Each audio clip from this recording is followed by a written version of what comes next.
I'm Attorney Joe Barberi. In Michigan, we're known as the no-fault divorce state.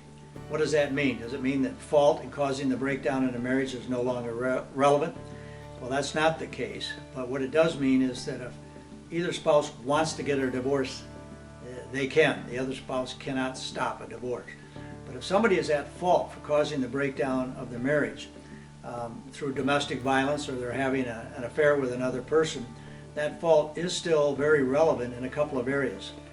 It's relevant in the property split, because typically property splits in terms of assets and debts are based on a 50-50 partnership theory.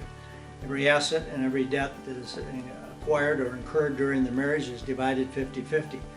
But when one party is at fault in causing the breakdown of the marriage, such as through an affair or with domestic violence, that can shift. It can shift instead of 50-50, maybe 65-35 in favor of one party or the other as a result of that fault. It's also relevant, especially if minor children are involved and they witness that fault. If they see their mother or father arguing and somebody committing domestic violence against one of the spouses, or if one of the spouses brings a third party into the marriage through an affair that leads to the breakdown of the marriage, that factor can be weighed against the responsible parent and play out in who gets primary custody.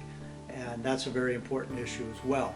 So in Michigan, you're entitled to a divorce if you just say to the court that there's been a breakdown in the relationship between the husband and wife such that the object of matrimony have been destroyed and there appears no reasonable likelihood that the marriage could be preserved. That's all that's got to be said.